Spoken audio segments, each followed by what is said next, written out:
morning, afternoon, evening, whenever you happen to be listening to this podcast, good, whatever it is to you, welcome to episode 381 of Monster Kid Radio, the podcast devoted to the classic and sometimes not so classic genre cinema of yesteryear. I'm your writer, host, producer, Derek M. Cook, and I want to welcome you to the first episode of Edgar August Poe month, where we're going to be talking about nothing but films relating to Edgar Allan Poe for at least 4 weeks this month here on Monster Kid Radio. I'm excited to have you on board, and I'm excited to have this week's guest on board. It's Dr. Dreck, Michael Legge. I have had him on the show before, and I love having him on the show, and I look forward to having him on the show again. The movie that we're talking about is a movie from 1935. It's called The Crime of Dr. Crespi. It's come up in conversation a couple of times here on the podcast, and Michael's actually kind of responsible for that. So we're going to talk about that when I have him here on the show here shortly to talk about the film and a few other things that are going on in the world of Dr. Dreck. Also in this episode of Monster Kid Radio, a brand new segment is making its debut. You're going to have to just sit tight and listen for it, but it features our good friend, Ken Blose. Kenny is awesome. Ken is the man. Those of you who were at Monster Bash about a month and a half ago now might remember that when I got my award, somebody hopped up on stage and started talking about how awesome Monster Kid Radio and the B-Movie Cast were, that sort of thing. That was him. That was Ken. Ken's awesome. I need to have him on the show again proper to talk about a movie. But in the meantime, we've got this really cool segment that he's debuting this time around. Lots of other things to talk about this time around, especially when it comes to Jeff Polier's Weird Wednesday report. I'm going to cut in on that. And, let's just get to all of that right after this.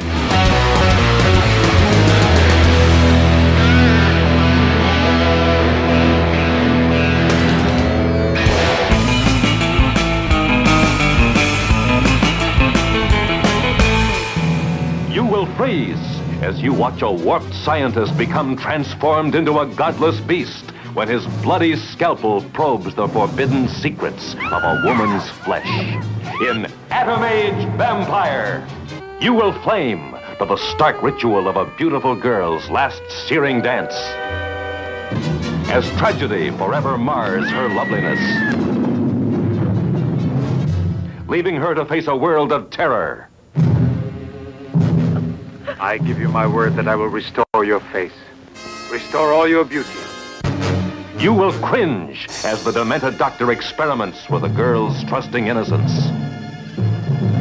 But to possess the living miracle wrought by his twisted genius, he must forever sacrifice his soul to the cunning gods of evil. I'll transplant directly from another human being. A mad creature born of the atomic age, now shackled to a world of rotting bodies and violent death. A sadist, a criminal, a depraved animal, more ferocious than Jekyll, more monstrous than Frankenstein, more bloody than Dracula.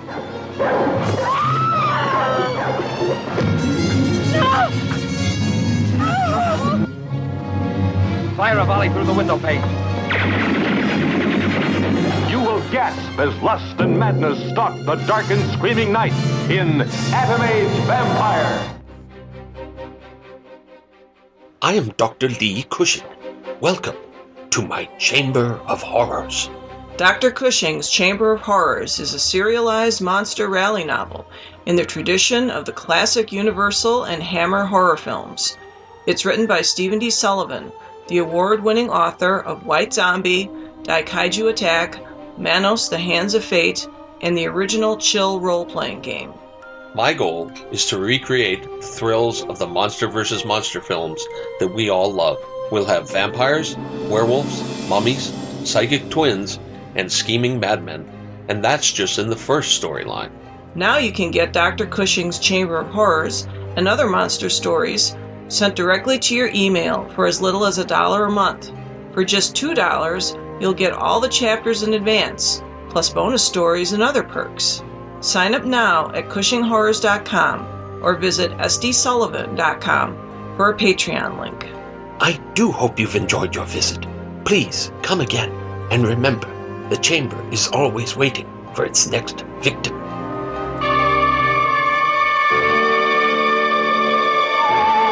The Long Hair of Death. Our story takes place at the end of the 15th century, a time when the powers of darkness were at their strongest. and man lived in fear of the unknown. A time when witch-burning was a common occurrence, a public spectacle. The long hair of death.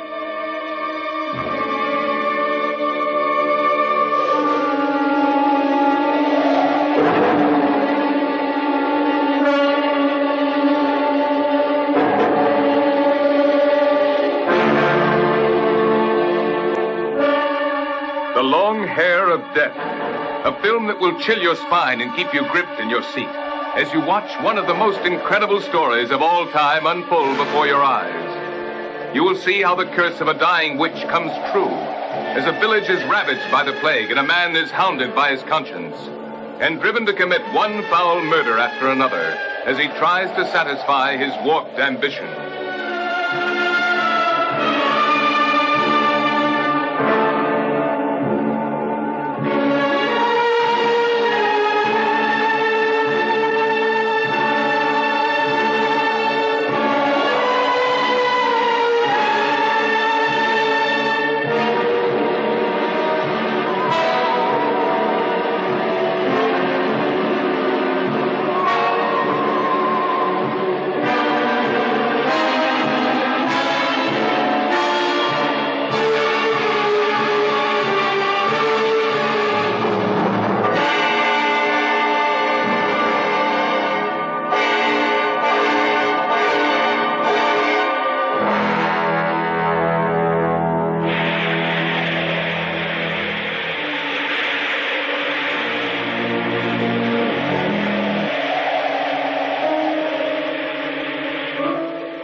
The Long Hair of Death, an unusual, unforgettable film.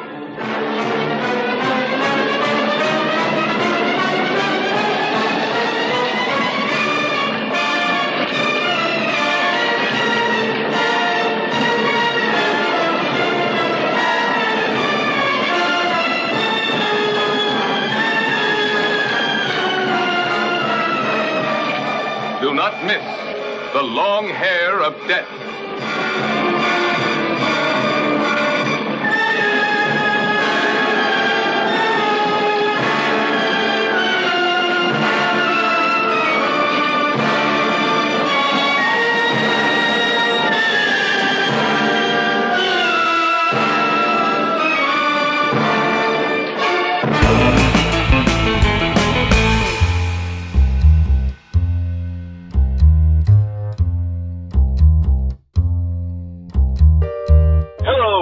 And the Monster Kids, this is Chef Polier calling with a Weird Wednesday report. And last Wednesday was one of my favorite horror movies.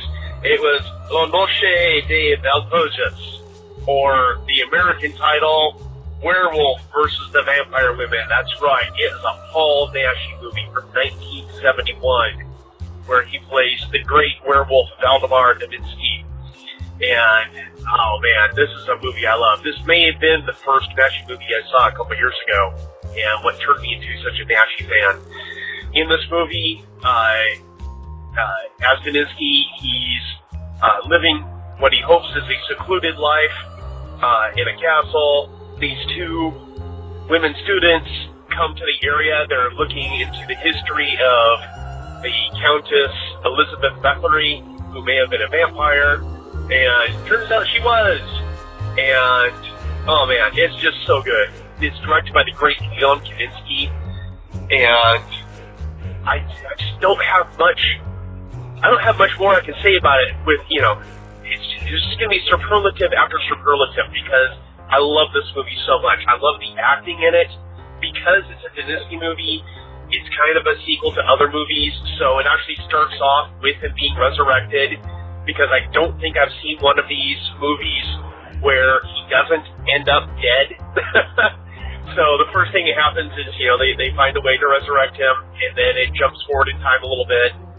And of course, he falls in love with one of the two women students that comes to his area. The other one ends up as the vampire.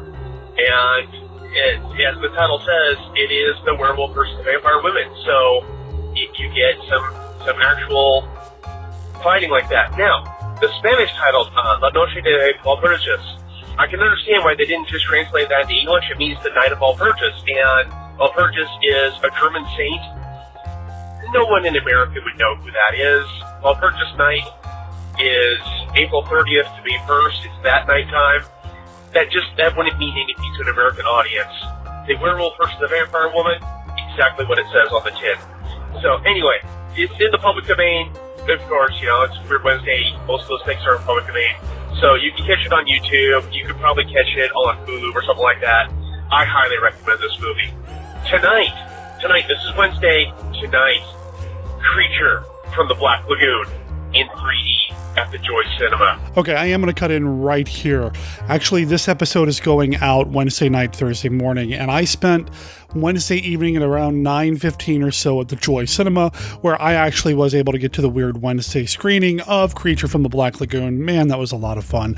Jeff Martin, the man who runs the Joy Cinema, asked me to hop up on stage to talk about the movie. I was thrilled to do so. I love doing this. I love introducing films and kind of hosting these things. It was a real treat to do so. Now, I recorded it with my video camera and my portable recorder, and I'm going to try to turn part of this into a YouTube video, so stay tuned for that. That'll be coming eventually, maybe within the next week or so. What I did not do, though, is record with Jeff Polier about his thoughts on the movie because, well, I like it when he calls in for the Weird Wednesday report. Jeff, thank you for always doing this. As far as last week's movie, the Paul Naschy film, glad you had an awesome time. I know I told you about some Paul Naschy stuff that I've got cooking. Stay tuned. We'll talk about that here in a few weeks here on Monster Kid Radio.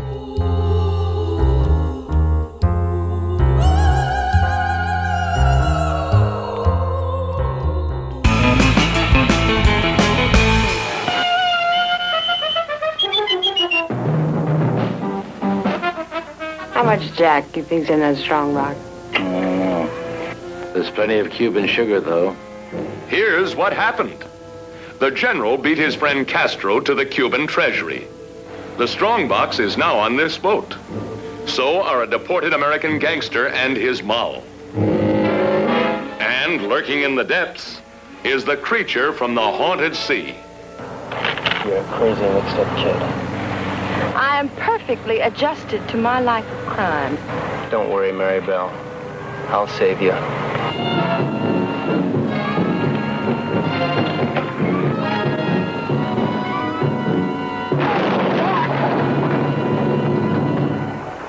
It's all right. Be calm, everybody. The boat's insured.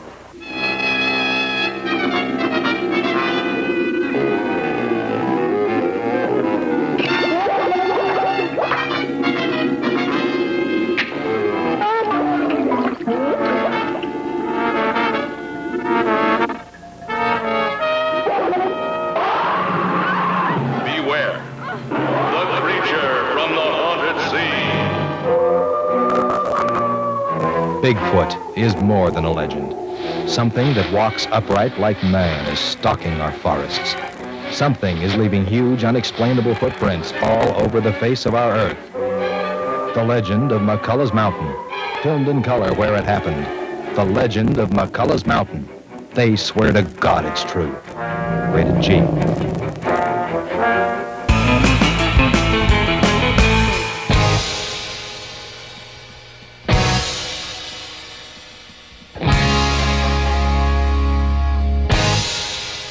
Hello there, Monster Kid Radio heads. This is Kenny, and we're starting a new feature here on Monster Kid Radio. We're going to take a closer look at Famous Monsters of Filmland. For us first and second generation Monster Kids, most of us, Famous Monsters of Filmland was a magazine that really influenced our life and really helped us to keep that Monster Kid fandom going week after week, month after month, as new issues came out through several decades. We were just happy to have that magazine, and I wanted to take some time to take a closer look at it, look at the films that Derek and his friends are covering and how they were featured in Famous Monsters. And also, I want to do like a classic 5. Every 2 weeks, I hope to do a special look at 5 issues of Famous Monsters, starting with issue number 1 and looking at 5 issues at a time, the best famous firsts and other highlights of that great magazine. Today, we're going to look at Edgar Allan Poe's movies, and let's take a look at those right now, how they were featured in Famous Monsters of Filmland. This first film that we're going to look at is The Crime of Dr. Crespi, and looking through the index of the Famous Monsters Chronicles, this movie had never really got a feature, any mention in Famous Monsters, but in my look at Famous Monsters, I've been going through each issue and indexing every issue, every photo, every ad, every article. I have found 2 pictures. I'm only up to issue number 10, and we already have 2 pictures from this movie. Erich von Stroheim, and he's on page 21 of issue number 6 and on page 20 of issue number 10. So we have those pictures, and again, it's never been featured or talked about in an article, but we do have some pictures, and there might be some more coming along as I go into indexing the pictures. The next movie, Tales of Terror. It was featured on the cover of issue number 19, which came out in September of 1962. And it was basically a preview. That's when the movie came out. And on that cover was Basil Rathbone, Peter Lorre, and Vincent Price. And on page 22 of that issue, there was a 5-page article that gave a synopsis, spoilers abound, of all 3 of the stories. And then ends with these lines: Poe's Tales of Terror is in Panavision and color and gives every promise of being another hit equal to House of Usher and The Premature Burial. Don't miss it. There are 9 photos, including 2 gruesome photos, one of Vincent Price holding Peter Lorre's decapitated head, and the famous shot of a melting Vincent Price choking Basil Rathbone. I remember that giving me chills since I was a little kid. That's how that movie, Tales of Terror, was featured in Famous Monsters of Filmland, issue number 19. The next movie for this month, Castle of Blood. It was featured in Monster World number 1. Monster World? I thought we were talking about Famous Monsters. Well, Monster World was actually a sister magazine of Famous Monsters. It came out in the mid-60s, and it was based on the popular demand that people wanted more Famous Monsters, and instead of going monthly with Famous Monsters, they decided to make a whole new magazine, called it Monster World. And that magazine came out with 10 issues, and then was stopped. Then later on, because Forrest J. Ackerman and publisher James Warren wanted to get to Famous Monsters 100 faster, they decided to insert Monster World, those 10 Monster World editions, in the number 70 slot of Famous Monsters. So when you have Famous Monsters, you go up to 69, and then it jumps to issue number 80, with those 10 Monster Worlds fitting into that slot, so they could get to the 100th issue faster. So in Monster World number 1, we see this Italian film, The Castle of Blood. And I thought it was really interesting what's said here, so I just want to read what it says. It's a brief mention of it in their Coming Features article that is just about every Famous Monsters had an article where they would talk about movies that were coming up. So here's what it says about The Castle of Blood. The Castle of Blood brings back popular heroine Barbara Steele of Black Sunday and Pit and the Pendulum fame in a terror tale of the living dead who changed places and love only for blood. Said to be based on a story by Poe, which one, at this writing, we don't yet know. Along with many of you, we probably will know by the time this appears in print, but we have constantly to remind the younger ones among our readers that it takes about 8 weeks to get this information into print. And even if you read the magazine on the first day of its release, already 2 months have gone by and many new facts have been learned. For instance, by the time this issue appears on the stands, we'll probably know if Dimensions in Death, starring Barbara Steele in a film based on a story by Poe, is a different picture altogether or simply another title for The Castle of Blood. So I thought that was kind of interesting. They're kind of explaining the process. They did not know at the time when they printed this short mention of this movie what Poe's story it was based on. I'm sure Derek and his guest will let us know which one it is. And I'm excited. I've never even heard of this movie, but it was right there in Monster World #1. And last but not least, we have Murders in the Rue Morgue, a classic Bela Lugosi movie. And that was featured in Famous Monsters number 64, and that was released in April 1970. And this classic film got an 8-page film book.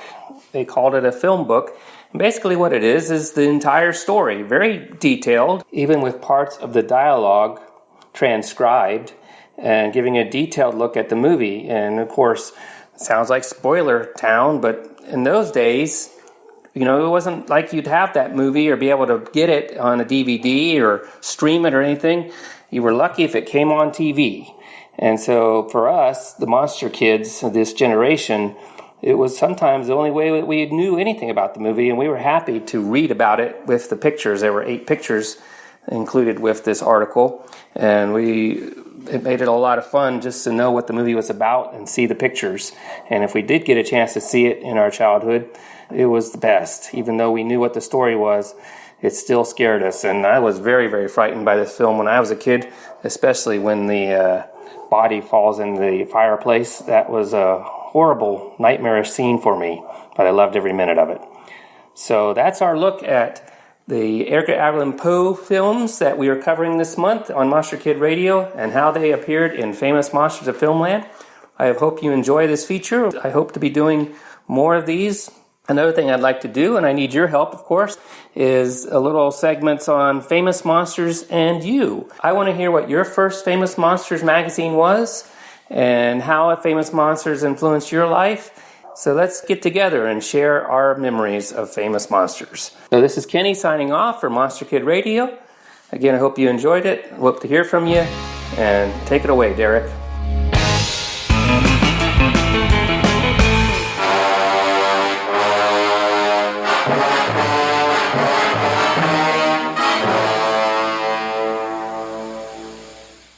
For years, I have searched for a unique way whereby a motion picture audience can actually decide the climax of a picture. I have found such a way. My latest picture, Mr. Sardonicus, offers something no audience has ever had before: the power to determine the fate of a character on the screen, the power to punish. In ancient Rome, spectators could decree life or death to a gladiator by indicating thumbs up or thumbs down. During the French Revolution, the mobs could condemn a man by merely shouting, "To the guillotine." In the early West, vigilantes took the law into their own hands. Today, for the first time, the awful power to punish will be yours. After you see the evil events that made Mr. Sardonicus what he was, you will decide what should be done to him. You will now see some scenes from the picture. The face of Mr. Sardonicus will not be shown because I realize that some people in this audience might be adversely affected by it. Those of you who come to see Mr. Sardonicus will understand why.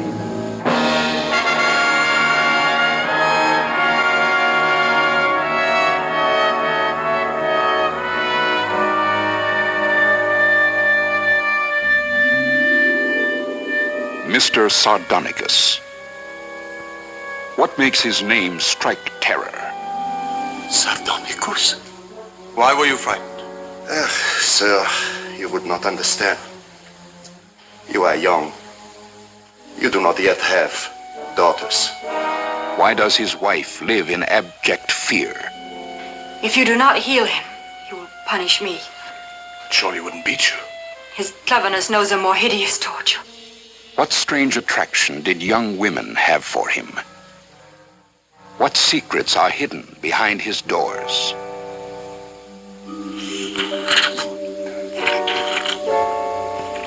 Mr. Sardonicus. His deeds formed the fabric of nightmares.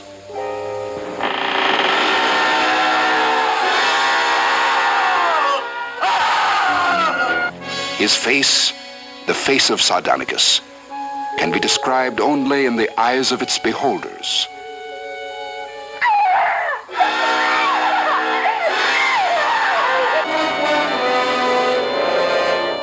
Sardonicus, in spite of all his cruelties, some people will think he deserves mercy. Others will feel that no punishment could be too severe. When you come to see Mr. Sardonicus, you will receive a ballad like this. At a certain point in the picture, you will vote thumbs up or thumbs down. His punishment will depend on the result of your vote. Man who must kill to live. He is 104 years old. Your eyes. What's wrong with your eyes? Yes, look at him well. This thief of time, this man who could cheat death, who knows the secret of immortality.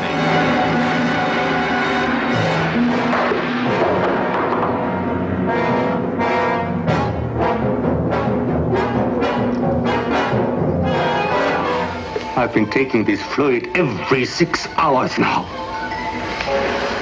It's madness. It is what keeps me alive. So you see, you must operate. You know what will happen if you don't. Yes, you will die. Liar, cheat, murderer, offender against nature and God. See the liquid that cheats death.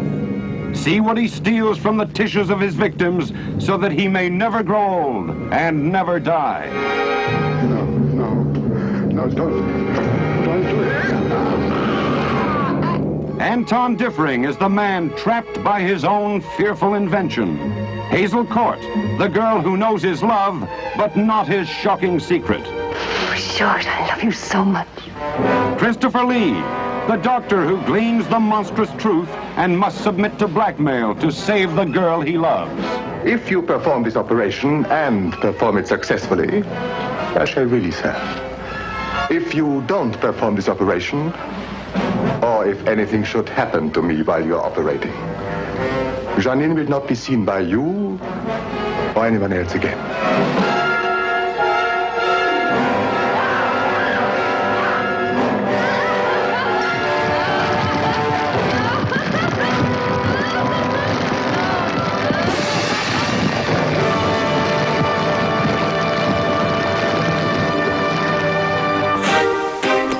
Hello, Christopher. What insanity are you up to today?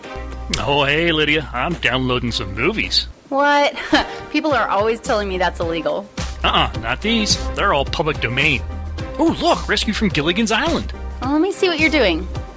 Oh, you're at archive.org. Well, they have thousands of films, TV shows, commercials, radio shows, and books available.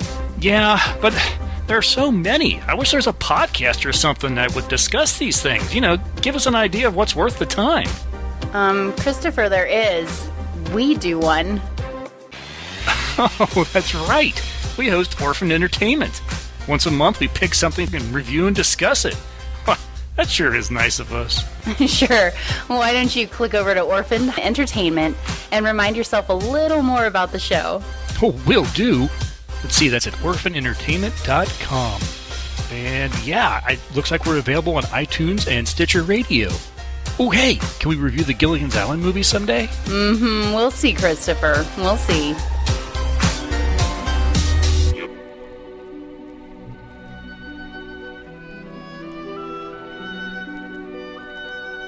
I am Dracula, and I bid you welcome to the podcast devoted to the classic, and sometimes not so classic, genre cinema of yesteryear. And I offer you this warning. Sometimes Derek and his guests get excited, and they may spoil a movie or two. You know how excited monster kids can get sometimes. If Monster Kid Radio spoils a movie for you, do not come whining to me. I cannot stand whines. Monster Kid Radio listeners, it is Edgar August Poe here on Monster Kid Radio. All through the month of August, we are doing nothing but Edgar Allan Poe. I'm hesitant to say adaptations, but movies influenced by Edgar Allan Poe. And I wanted to start this month with my friend, Dr. Dreck, Michael Legge. How you doing, sir? I'm fine. I'm still here, and I'm above ground, so... This is a podcast. It's an audio show. I can't see you, so for all I know, you're recording from a coffin somewhere. Yeah, I actually am. I'm just brushing the dirt off me right now. Watch out for those bald Austrian, surgeons. Oh, yeah. And don't hire him as a chauffeur either. No.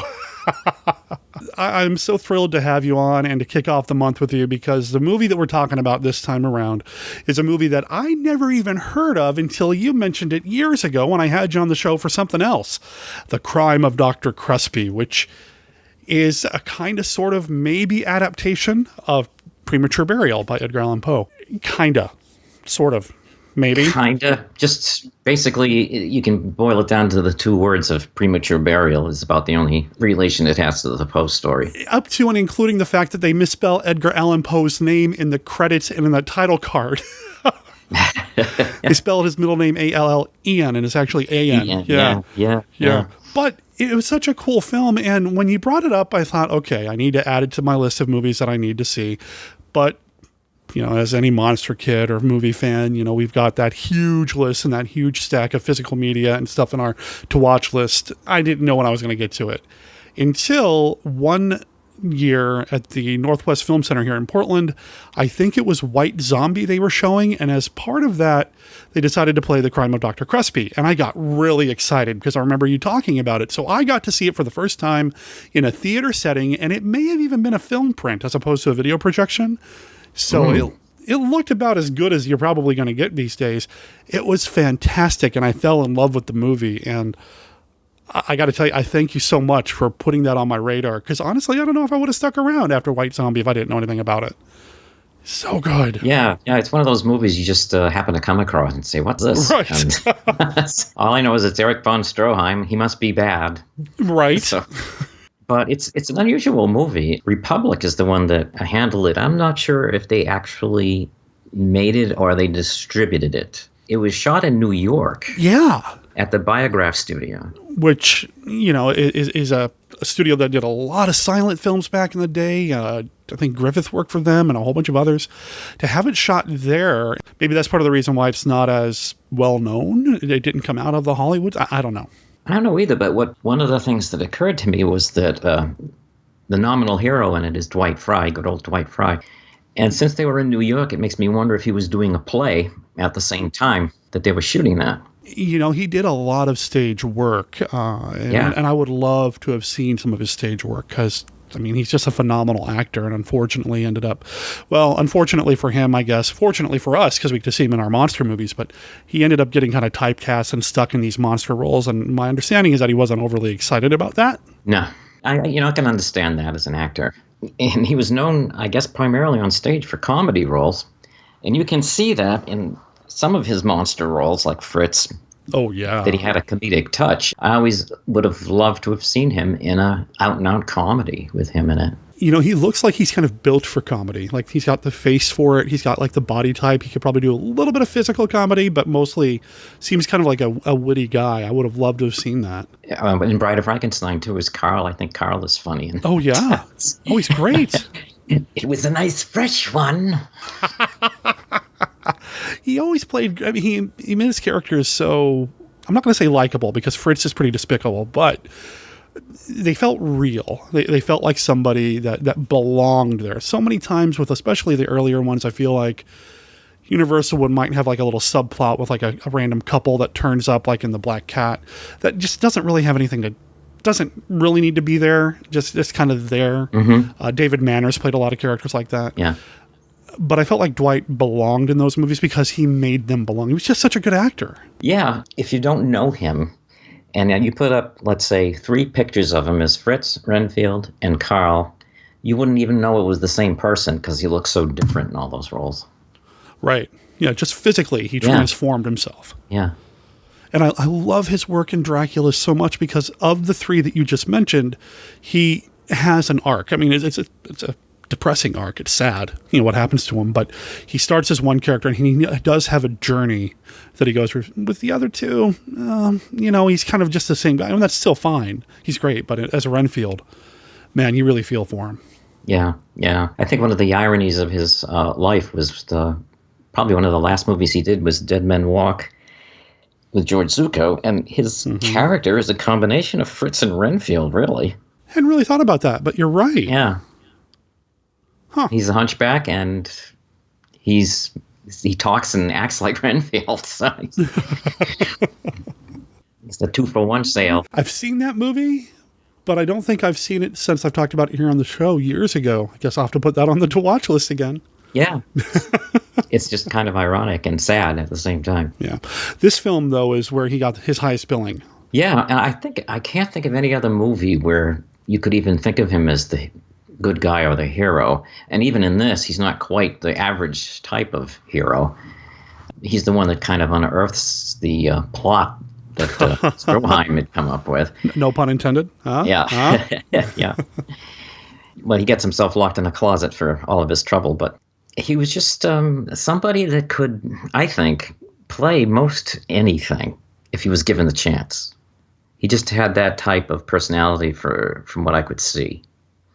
Because he could be bad, he could be good, he could be funny, he could be scary, but we don't get to see that very much. I agree with you. We certainly have some enjoyment, I suppose, with some of the more crazy aspects with Renfield, but I don't really feel like we're able to laugh at him or laugh along with him because it's still unnerving. So yeah, I wish there was more for us to be able to see captured on film. But I mean, he really makes this film a place for him to stand out. I feel like you're right. He's kind of the unlikely hero. He is the one who figures everything out and gets taken out of a good chunk of the movie for his troubles. And I do like the journey his character goes on. You know, towards the end, you can kind of see the turn in his personality. He's no longer cowering to the authority figure, and he's taking some initiative with his love life. And it's so good. Yeah. And I just always feel so bad for him, for Dwight Frye.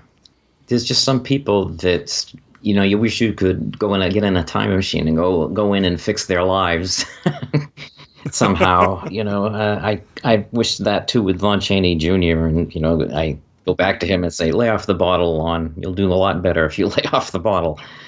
Mm-hmm. It's just things like that are kind of sad when you see a lot of these guys. But, I mean, for all their work, he would probably be flabbergasted to know how revered he is now.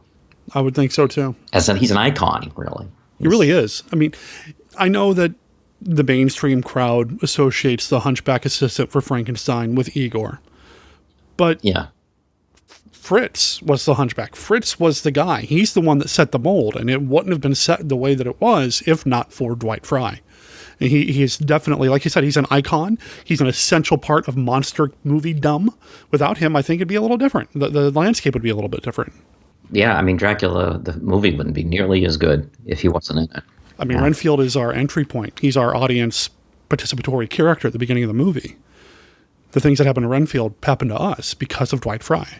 Yeah, wherever you are, Dwight, we remember you. We do indeed. We're talking about Dwight Frye and Fritz and Carl and the characters that he played in these movies, and it reminds me of something. I have a question in the Classic 5 deck asking people who they prefer. Renfield as Fritz or Renfield as... Dwight Frye as Fritz and Dwight Frye as... You know what I mean. Which world do you prefer? I'm going to leave that in because, yeah, anyway. And speaking of the Classic 5, I'd love to play around with you, Michael. Okay. So I have the new deck. Now, some of the questions have been heard before, but when I say the new deck, they're actually a physical deck that I now have available for sale. People can add these to their home collection if they want to play the Classic 5 at home. This is a combination here of the core deck, which has 75 cards in it, the Hammer expansion, which has 25 cards in it, and the Universal expansion that has 25 cards in it. I'm going to give it one more quick shuffle, and we're going to play the Classic 5. Are you ready, sir? I am ready. All right, first card right off the top. If you could swap places with any character from a classic monster movie, who would it be? Oh boy, any character. That's interesting. Sandor in Dracula's Daughter. Why Sandor? Because I would get to hang around with Dracula's daughter. Hey, there you go. That is a good answer, sir. I like it. All right, card number 2. What's your favorite Lon Chaney Jr. role? Well, it's got to be the Wolfman. I think that's kind of a given. Yeah, I put some of these cards in here, these questions in here, and I'm like, come on, like anybody's going to say other than the Wolfman. So come on. Card number 3, what is your favorite Karloff-Lugosi Universal collaboration? This comes from our Universal expansion deck. Black Cat. Oh, so good. Yeah. Yeah. Such a good movie. God, I love that film so much. Yeah, and they're both equal in that one. They're equals, because in The Raven, Lugosi takes the lead, and in the other one, Invisible Ray, Lugosi's not in it very much, really, even though he gives a great performance, a very subdued performance for him. And yeah. But on the Black Cat, they're on an equal level. In the Black Cat, I think one of the Lugosi's most moving scenes that I've ever seen with him in it was the scene where Karloff is showing his ex-wife in the glass tomb there. And the expression on his face looking at her as Karloff is talking about her. I don't remember exactly what he says afterwards, but he says it with such emotion, like, how did she get like this? Or, I don't know, I forgot exactly what it is, but it's a very moving part in that movie, in The Black Cat, which still gets me when I see it. It's a solid film. It is so good. And you're right, they are equals, and they get to play against type. Yeah. Whether they liked that type or not, Lugosi was oftentimes the villain, and Karloff was oftentimes not. And Karloff got to play nasty, and Lugosi got to try to save the day until at the end when he decides he wants to skin somebody, and that's not really something a hero does. But still, They can all have a bad day, though, Well, that's true. That's true. All right, card number 4. What is your favorite Ray Harryhausen creation? Creation, huh? Yeah. Talos. Ooh, that's a good one. I saw that in the theater, and I think, even though I saw 7 Voyages of Sinbad 2 in the theater, but for some reason the Talos one, that creaking noise and the way it moved and was more impressive than anything else I'd seen up to that point. Good call. It's a good film, and it's scary and majestic at the same. It's just so good. Yeah. All right. Final card, again, from the Universal deck. What is your favorite Evelyn Anchor's role in a Universal film? Oh, okay. Well, I guess we're back to the Wolfman. Gwen. Yeah? Gwen, yeah. I mean, she's good in everything she's done. Although can I amend that so I don't have to use the same? Of course. She played the bad person in Weird Woman. Yes. In The Inner Sanctum. The only time I think I've ever seen her like that, and she was good. Really good. That is usually my answer if somebody were to ask me. I love her as Gwen Conliffe. I think she's fantastic there, and her chemistry with Vaughn is sparkling there, but getting to play against type again in Weird Woman, which from what I understand she wasn't a big fan of, but still she did such a great job in that movie. Really enjoyed her there. Yeah. I think she said that, what was it, Gwen that played opposite her in that? Yes, and Gwen. Mm-hmm. And they were very good friends, and I guess she was uncomfortable being so mean to her. Right, exactly. I love Weird Woman. It's my favorite Inner Sanctum film, one of my favorite Chaney films. Yeah, I'm right there with you. Well, it was a classic 5. How do you feel, man? I need to recover. Okay. I'll be back in half an hour. Okay. Give me 30 minutes. Well, that'd be halfway through the movie then. Dr. Crespi's only an hour long. Yeah. I suppose we should tell people what it's about, because if they haven't heard of it, then they're really perplexed right now. Came out in 1935. We mentioned Dwight Frye.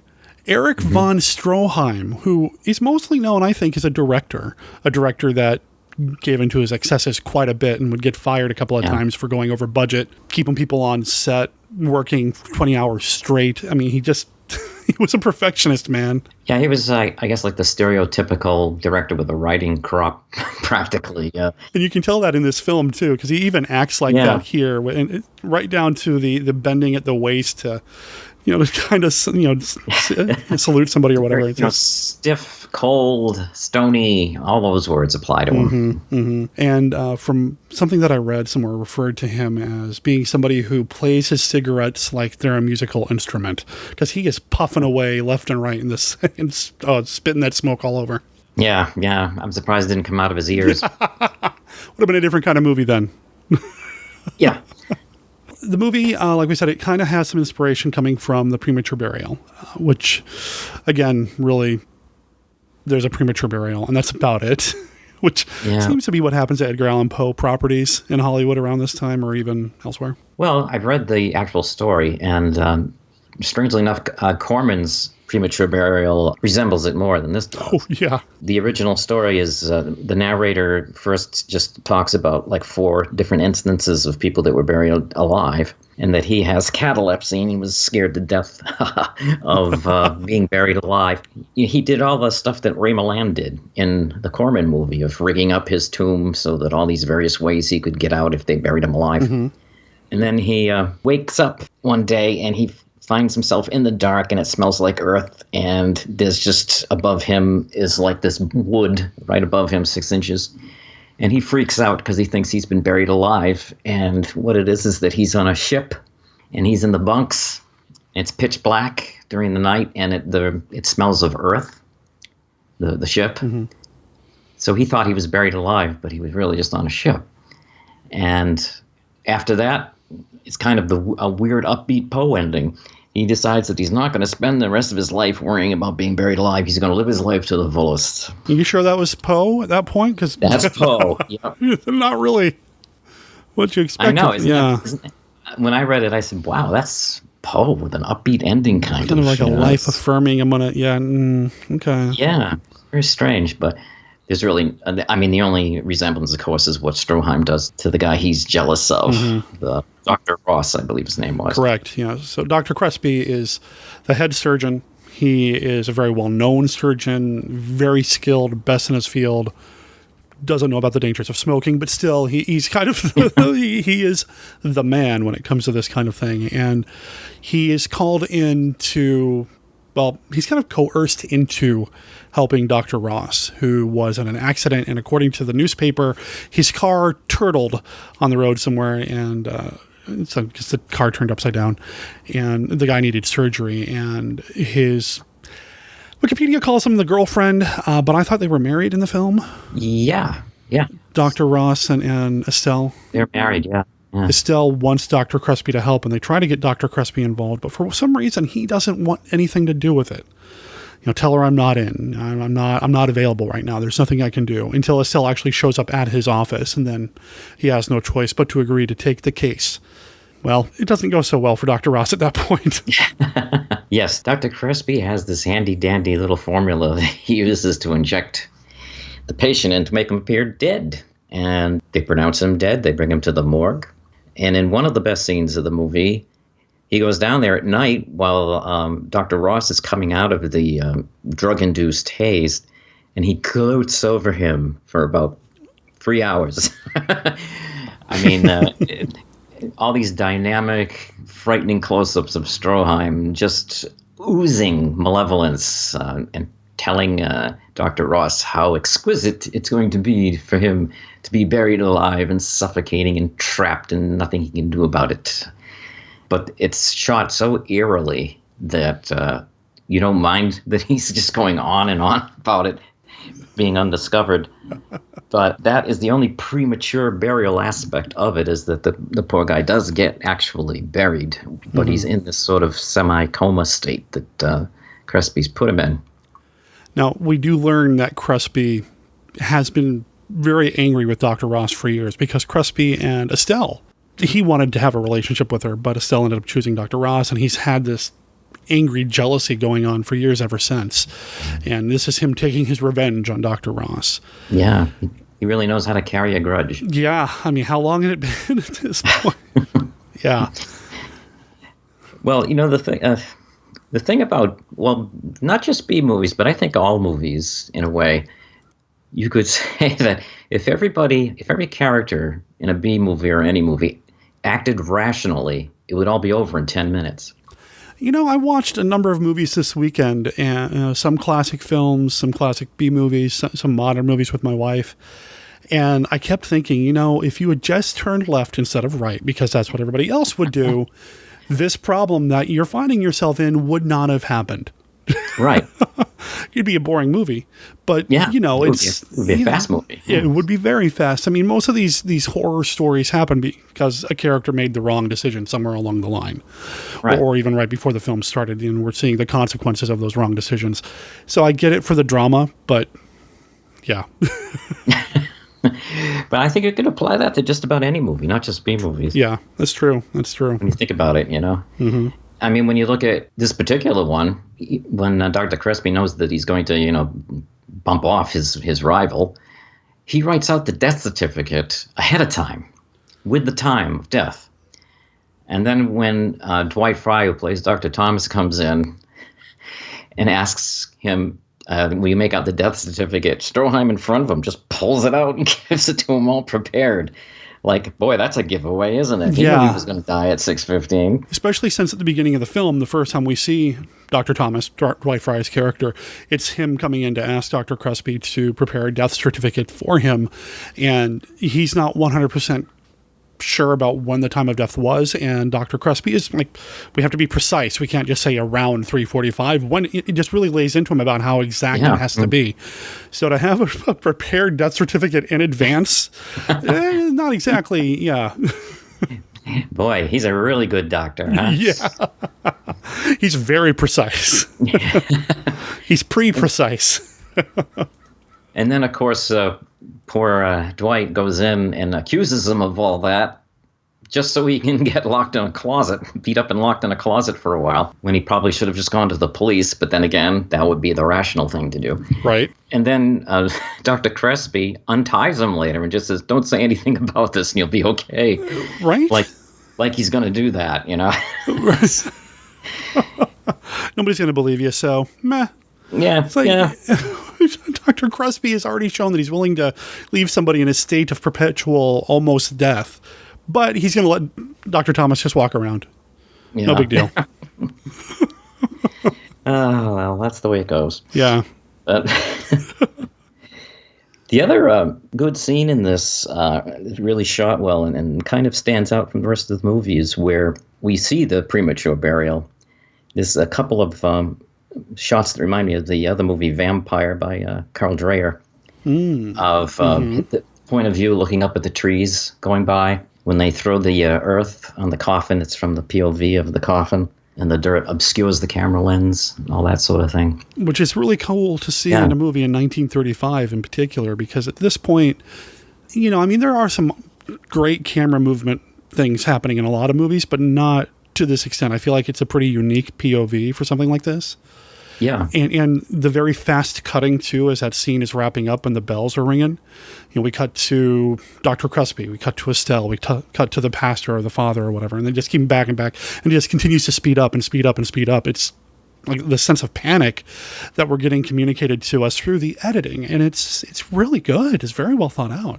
And one of the shots that stood out to me that can go by without you really thinking about it is for one brief moment, it shows Dwight Frye locked up in the closet, which is kind of a premature burial in a way. Mm-hmm. So, and that just goes flying by, and they only show it once. I thought it was really, this movie has a lot of really smart filmmaking in it, and it bums me out that not nearly as many people really know about it, and it hasn't received as much attention. I don't think the director did a lot of genre work, and really, can we even say this is a horror movie? Probably not. But I feel like this movie would have a lot for horror fans and fans of classic, monster movies and classic film in general to really latch on to. I don't know why it's kind of been forgotten. Well, the director, John Auer, he directed probably the only really other known movie that he directed was called The City That Never Sleeps, which was a film noir type of movie. And that's I can see some film noir in this movie, the way the shadow work and all that.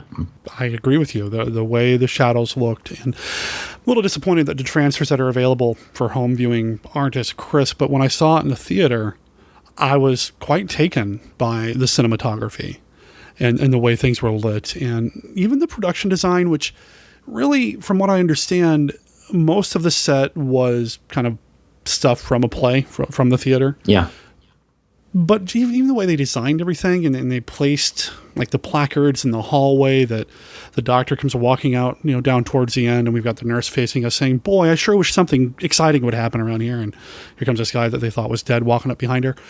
Spoiler. Even that, it feels very noir-like. I could totally see that. Yeah.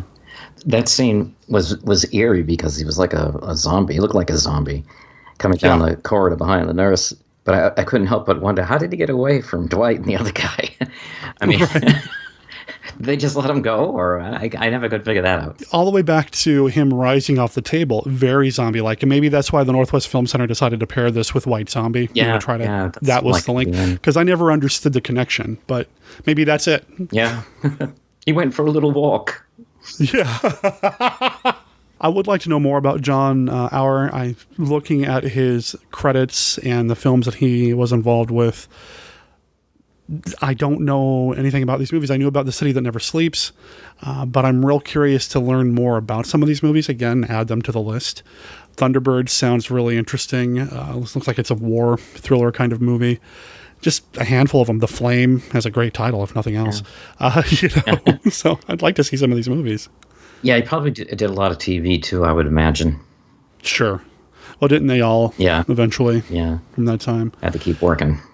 Yeah, he was a producer on a couple of TV series and such. So, I think what struck me when I saw this movie again recently was that it was shot in 1935, but it seems older.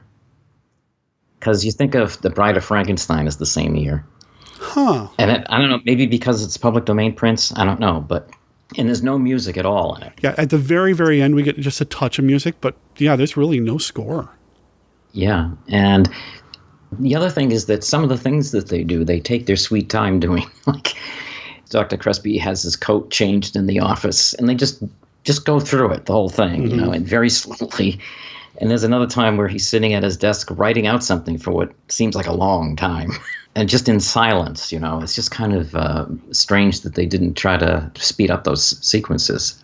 It just kind of lays itself out like that, very slowly, the whole movie for the most part. The pace is very deliberate, and yeah, some of the things that von Stroheim does reminds me of things that Peter Cushing would do later, where he would find a prop to kind of play with a little bit and that sort of thing. Yeah, that weird skeleton of I guess it's a premature birth, you know, the baby skeleton with the big head in the back. Yeah, I wonder what that was too. It even makes it into the movie poster. But it really doesn't have anything to do with the film. It's really weird, but I mean, it's just sitting there, and he kind of taps it on the head every once in a while. And the end of Dr. Crespi, not the end of the movie, but at one point in the film, when Dr. Crespi is kind of sliding down a wall, the statue of it is like right there behind him, or the shadow, of it is right there behind him. And again, I don't know why. Yeah, it is strange because I was trying to get it never shows it in close up or anything. It's just in the background, right? And it makes me wonder. I mean, it's a little bit too early, but I don't know if they got it from Roswell or what. But it looks like an alien's thing. It looks like an alien body. It's odd. Yeah, it's odd. Strange thing for him to have in his office, but. Right. This does have a few filler moments. I mean, you're talking about that. There's also the guy who's waiting for his wife to give birth. I mean, that whole bit, which is kind of funny, kind of played for laughs a little bit. But, you know, it feels a little extra, a little fluff. But if you didn't have those things, this movie would end up being like half an hour long, and then they wouldn't have shown it in the theater. Would have waited for television to become a thing, I guess. Yeah, it's not much more than an hour, I don't think. No, yeah, it's very short. And I know the movie did get some ballyhoo when it came out. I found a picture during this film's original release of the Rialto Theater in New York showing this film, and the entranceway into the movie theater, they've got von Stroheim and Poe's Crime of Dr. Crespi. How would you like to see your own burial? And big, tall posters on the walls as you walk in. I mean, they made a big deal out of the original release. So again, here's another tagline: Phantom Corpse haunts the morgue. I mean, that's great. Yeah, that's a title in itself. Yeah, somebody write that down. So again, I wish this movie had better distribution, and maybe there's not a good print of it out there to make a transfer of, although I swear it was a film print that I saw when I saw it, so maybe. Well, considering its age, it's possible that the original negative of it just disintegrated, because that was before they had more permanent stock, I would think. Yeah. So there's probably no negative of it anymore. I wouldn't be surprised. You're absolutely right. I mean, it's such a short film. I feel like...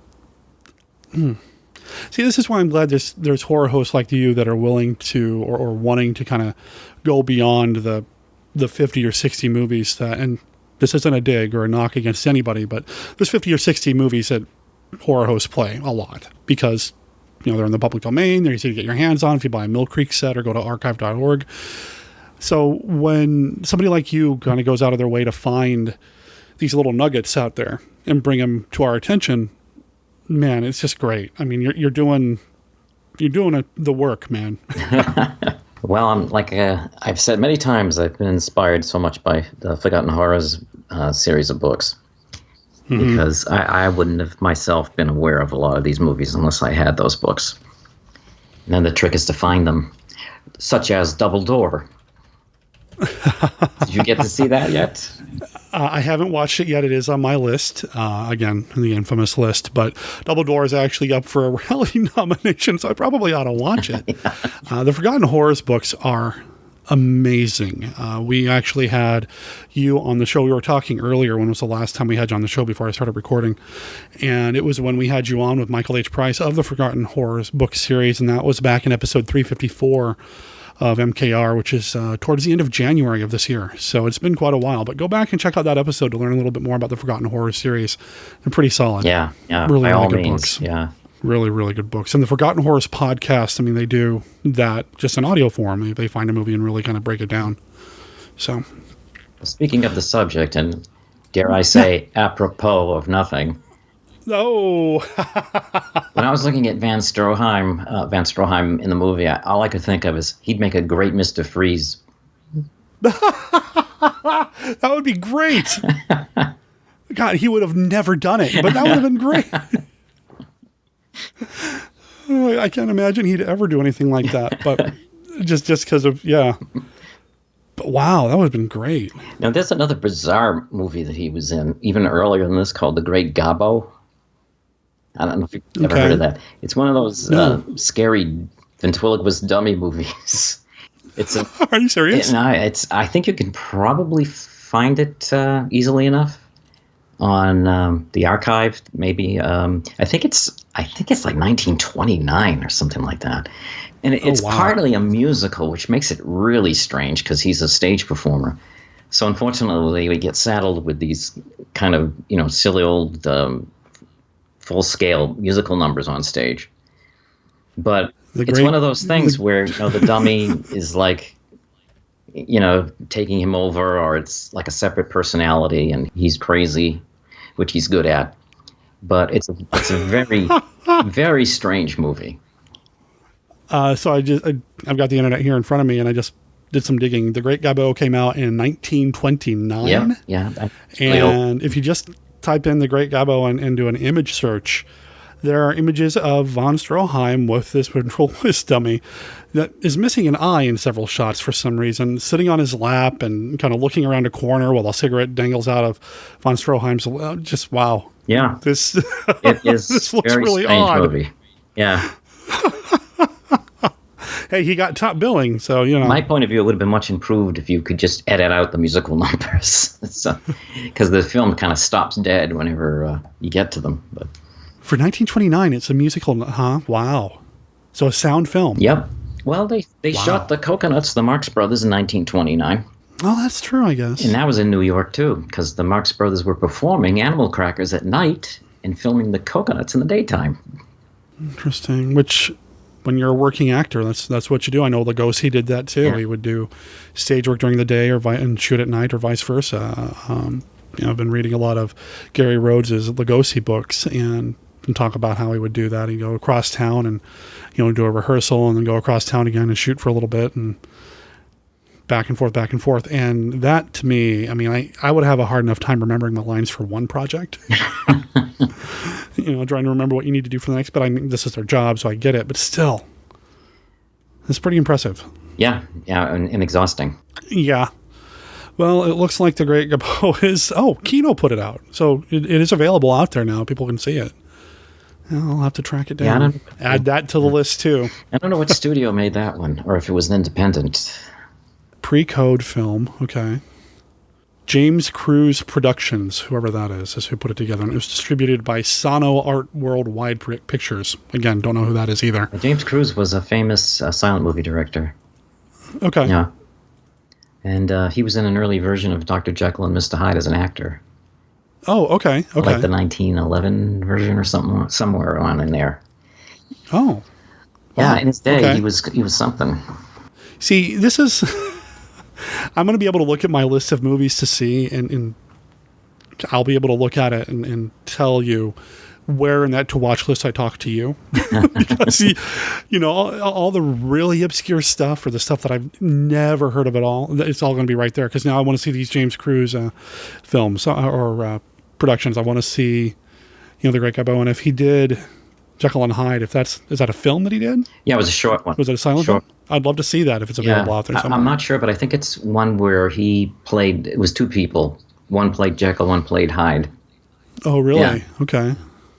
Yeah. It was in the early 1900s, like 1911 or something like that. Well, I'll have to check it out and track it down. And, of course, if anybody wants to see Von Stroheim and something else, they can see The Lady and the Monster. Yeah. The Donovan's Brain movie, basically. I think the first time anybody tried to do Donovan's Brain is a film, the Republic Studios, that one. And that has Richard Arlen in it, who was in The Island of Lost Souls as the good guy. Yeah, there you go. It all comes back to that one, which was, I think, the first film you did on the show with me, wasn't it? Yeah, I think so. I think so. Yeah. It might have been my book. That might have been your book. Yeah, okay. Yeah. Well, speaking of your book, I don't know if you did that on purpose or not, but speaking of your book. Let's speak of my book. Yeah, you have a new book. Yes. Different from what I've done, but it's out there. The previous two books have been kind of like a reflection on what it was like being a monster kid growing up, or a collection of movies that you've talked about on the show. But the new book, it's fiction. Yes. Let's hope so. What's it called? Outlandish Adventures. And it's sort of a pulpish type of fiction. None of it's to be taken seriously, obviously. I just felt like writing some kind of oddball stories with, I hope, a twist at the end, just to amuse myself. It's not a big volume by any means. And the longest story in it is the Fussy Eagleton Secret Busboy. The rest of them are just odd little stories that came to mind, and I just kept going. I says, all right, I think I'll publish this. Well, the Fussy Eagleton Secret Busboy, now the stories in this, are they the stories that you've done as a podcast before or as an audio production before? Are they different stories? Well, the Fussy Eagleton one is a variation of the first Fussy Eagleton podcast that I did. Okay. To do with the Mole Men. But okay. It's different enough so that you wouldn't you wouldn't have to recognize it from the other one. It would seem different enough. Mm-hmm. And all the other ones are just brand new things that I thought of at the time. The first time ever. Yes. They're in this book. Yes. I just love the titles. Ticket to Die. How's my driving? Don't get stuck in traffic behind this guy. I mean, this is great. Well, I have the book as an ebook for myself, so you can get it for your Kindle, your e-reader, but it's also available as a paperback for $9.99. You've independently published this, I assume. Is that right? Yeah, it's on Amazon, like my other two. Okay, so I will make sure there's a link in the show notes for people to pick this up on their own if they're interested in supporting you, and why wouldn't they be? If they're interested in supporting MKR, why wouldn't they be? I'll make sure there's a link for people to pick this up and add it to their bookshelf. Like I said, I've got it as an ebook. I dig it. It's got the Monster Kid Radio seal of approval. So. And I'm working on another one now. Are you now? Okay. See, I seem to recall that at one point, I think it was with Monster Kidding, weren't you kind of saying, I don't know if I'm going to do anything else? Well, I'm working on one called Lurking in the Late Night. I love that title. When I see my show on the different public access stations, just to see when they're showing me, they're always showing me, midnight, 3 o'clock in the morning, stuff like that. And it kind of reminded me of the days before cable and stuff. We used to sneak up at night to watch a horror film on TV with the volume down low so your parents didn't catch you. Uh-huh. So I thought of myself, I'm still lurking in the late night. And so I decided to start writing about some more movies. The ones that I'm trying to keep it to ones that aren't that well known. And that the kind of things that you would see probably in the middle of the night if you're going to see them at all. Okay. It's an eclectic thing, much like the first book I did, B-Movie Museum. Okay. Where it's primarily just about the movies. I mean, I've really just started it, so it's going to be a long time, probably before anybody sees it, if they want to see it. But that's in the works. Okay. What else is coming up for you? You're available on a few different, I guess, networks or places online for people to see the show. How is the show going? Still going strong? Yeah, I mean, we're in, what is this, 12th year? Yeah. Nice. Year 12. Well, we're on any station that wants to get us from Peg Media, and we're also on the Betamax TV, and we're on the, well, now I'm getting confused, but I don't know if it's the Monster Channel or Eerie Late Night Horror Show, but it's going to be on Roku. Okay. Under one of those names. But I think you're supposed to look for the Eerie Late Night. I'll do some digging myself. Michael and I were talking before we started recording about where we can find this on Roku. And as of this recording, it just kind of happened. It's just now starting. So I'll do some digging, and I'll come in at the end of the show of this episode and make sure people know about it. I'm sure by the time this actually gets put onto the podcast, because we're actually recording about a month ahead of time, people will have found it. But just in case, if you have a Roku, it should be available by now, and I'll make sure people can find it. Okay. Yeah. I'd be interested to know myself. Yeah. Yeah. I'll let you know. I'll get back to you. Gee, thanks. Well, I was thrilled, like I said, to kick off Edgar August Poe month with you because, again, you're the one that made me aware of this movie.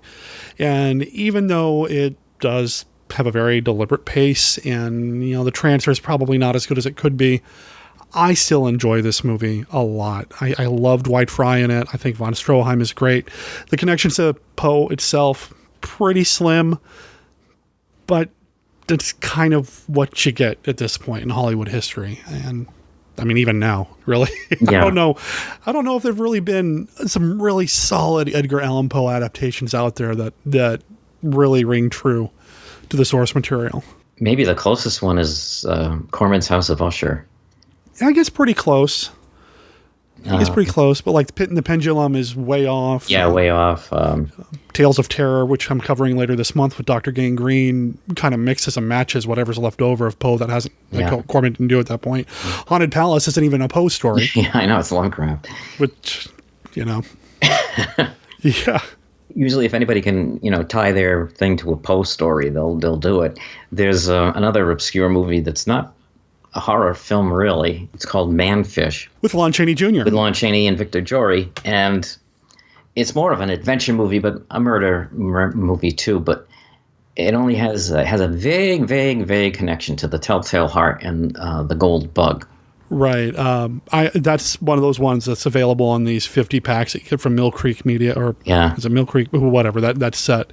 And that's how I first saw it. And I thought, well, Lon Chaney, sign me up. And it is more of an adventure story. There is a skeleton at one point, and Lon Chaney seems to be playing a version of Lenny almost in the film, to go back to his Of Mice and Men days. But I really kind of like that film. Yeah, I would probably show that because it's got just enough of the oddity in it to, for people to look at, because it is it is murder in it. Right. And it does have those very, very thin strands related to Poe. And it's got John Bromfield in it too, and he was in Revenge of the Creature, so you have a monster movie connection there. Yeah. For once, Chaney lives. Right? Yeah, he actually comes out ahead. He comes out ahead. So which is kind of nice. Lon Chaney win for Chaney. I like Manfish quite a bit. I'm glad you brought it up, because again, this is one that does not get much attention. And I don't know if, again, there's weird distribution things going on with it or what. Yeah, and Barbara Nichols has a small part in it too, which is the oddity in it. It's a strange film. That was W. Lee Wilder, Billy Wilder's brother, directed it, the guy that did The Snow Creature and Killers from Space. And okay. That might be one of his better movies. It's a good film. I recommend it. And I definitely recommend The Crime of Dr. Crespi. If nothing else, you get to see von Stroheim play a character that might not have been too far from his on-set personality when he was directing. Boy, yeah. All right, so do you have a website or something I can send people to, or should we use your Facebook page? What's the best way for people to find you online? Well, under my name is the Dr. Dreck Facebook page and a Sideshow Cinema page on Facebook. That's your movie label, right? Right. Anything new coming up movie-wise that people can look forward to yet? I'm slowly putting together all the old short films that I did back in the late 70s to the mid 80s. Okay. Actually shot on film, on Super 8 sound film. Wow. I can't really afford to go all out and restore them, but I can at least get them transferred decently. Mm-hmm. And so I'm making 2 volumes of the collections of the ones that I've got that are worth preserving. Mm-hmm. And they'll be coming up on Create Space again for people to see. I don't even know how to qualify myself, really, because I don't do, retro movies like Christopher Mim and I guess Joshua Kennedy, which I enjoy very much. I just do odd things, but they always have some element of the fantastic in them, or the strange or the weird, but they're primarily supposed to be funny. So that's up to the person watching it, whether they think it's funny or just stupid. But, well, I can vouch for the funny, although Evan Straw is a little less funny and a little bit more creepy, which I really dug. I think that was the first one of yours that I watched. Yeah. So I'd recommend that one if you're looking for something a little bit more creepy, haunted house-like, really interesting. But otherwise, they've got this kind of zany kind of B-movie feel, but they're not set up as like retro films. They're contemporary movies, but no, I recommend them. So, and a lot of them are available for streaming now, it looks like. Yes. Right, on Amazon? Yes. Yep. The newest one just became available, Crawlers, which is a science fiction comedy. Yeah, I will be working on that for now, just trying to get those 2 volumes done. Very cool. Well, I wish you the best, man. I am hopeful that the current book does really, really well, because I like your writing and I want more of it out in the world, and I'm eager to see the next book when that eventually happens, and got to have you back on the show. I mean, I love talking to you, man, and I would love to have you back on down the line. Let's not wait another 8 months, so. Yeah, it sounded like a pregnancy. Yeah. Oh, I think it's time. Oh. 5 more minutes. Nice. Well, thanks a lot for doing this. I really appreciate it. And watch out for those surgeons. Yes, I will. They look like him.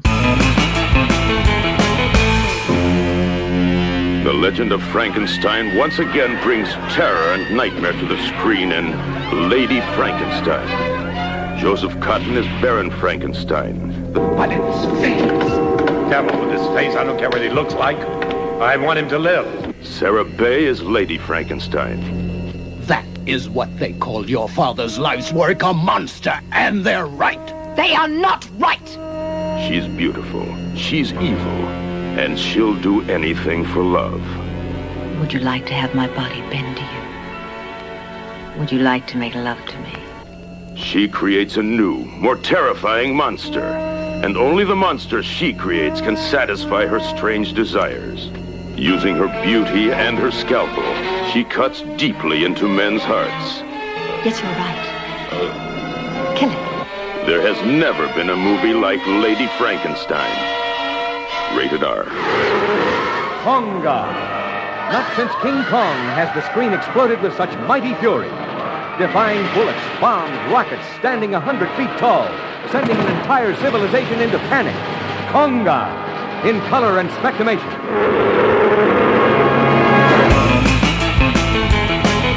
So that brings us to the end of this episode of Monster Kid Radio. I want to thank you for listening and tagging along and making Monster Kid Radio part of your podcast diet. I really appreciate it. I know there are only so many hours in the day and tons of podcasts, so that you've chosen to listen to this one, well, it means a lot to me. Thank you for doing that. Really appreciate it. I'm excited for a bunch of changes that are happening here on Monster Kid Radio. You know, with the unemployment thing happening where I'm unemployed. I haven't actually started getting unemployment yet, but I'm unemployed, and that whole thing, just life's been kind of crazy. And I've been able to, I don't know, kind of focus and center myself a little bit more on some projects that I want to do with the podcast. Updating the Patreon campaign was one of those things. Making sure that everybody knows about an upcoming project or two, that's something else. And that's something that actually I want to do with the emailing list that we have set up. Head over to monsterkidradio.net. There's a place for you to put in your email address to put yourself on the Monster Kid Radio email list. I know it says it's a monthly e-newsletter. It's not monthly. I haven't been doing it in months. But I do want to get that up and running again, just to kind of let people know what's going on in the world of Monster Kid Radio and all its associated programs, products, podcasts, and so on. So that's something you can find on our website. Something else you can find on our website, our email address, it's monsterkidradio@gmail.com, and our voicemail line. You can call and leave a message at 503-479-5657. That's 503-479-5MKR. You can always call in and talk about this episode of Monster Kid Radio or any of the previous episodes. And there's like 380 of them now. So anything you want to talk about, or just anything Monster Kid related, or call in to talk about Famous Monsters of Filmland like Kenny's asking you to, whatever. Just call in and let us know what's going on with you. If there are any events coming up or any events that you're at right now that you think Monster Kids might want to hear about or might want to prepare to get to, call in or write in, and I'll make sure we put you on an upcoming episode of Monster Kid Radio. Now, you might have noticed there's no feedback this week, and that's because, well, it's really late. It's 2:43 a.m. Thursday morning, and I still haven't edited any of that. So I'm going to sit on that until next week, but I do have like a good half hour or so of feedback with myself and Brenda, and we'll be putting that into next week's episode, as well as the next installment in Edgar August Poe month, which is the Roger Corman film, Tales of Terror.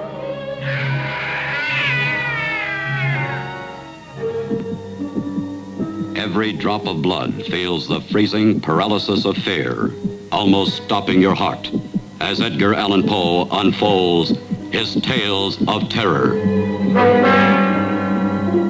You will meet the master of the mansion, who loved and protected his wife with the strength of a supernatural love, even beyond life itself.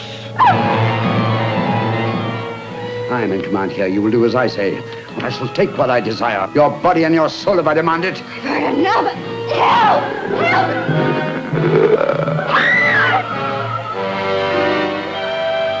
Then you'll enjoy the Black Cat's sardonically humorous tale.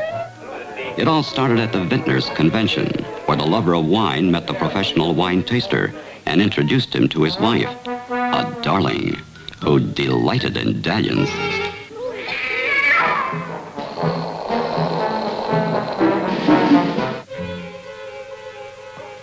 What kind of a man are you anyway? Make love to my wife and doesn't even talk to me. You're insane! That may be, but very clever. Help! Help! Help! In this monstrous mausoleum of the living, you will witness fury far worse than a woman scorned. The fury of a dead woman's jealousy.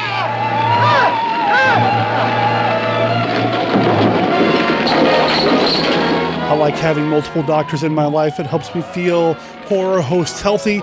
And next week, we've got another doctor coming on. We've got Dr. Gangrene, my friend Larry Underwood, is joining me to talk about Tales of Terror next week here on the show. That's going to be a lot of fun. I want to thank again everybody for listening to the show, and I want to put a shout out to the band Penelope Cruisecontrol. The album, This Is the Voice of Penelope Cruisecontrol, just came out last month, and they're allowing us to play some of their music here on the show. I opened the show with the song Eye on You from the new album, This Is the Voice of Penelope Cruisecontrol. Check them out at penelopecruisecontrol.bandcamp.com. When you're done listening to this podcast, all original content of which is owned by Monster Kid Radio LLC, which is licensed under a Creative Commons Attribution, Non-Commercial, No Derivatives 3.0 unported license. Of course, that doesn't apply to the song Eye on You. Like I said, that belongs to Penelope Cruisecontrol from the album This Is the Voice of Penelope Cruisecontrol over at penelopecruisecontrol.bandcamp.com. I'll make sure there's a link in the show notes. My name is Derek M. Cook. Talk to everybody next week. Ciao.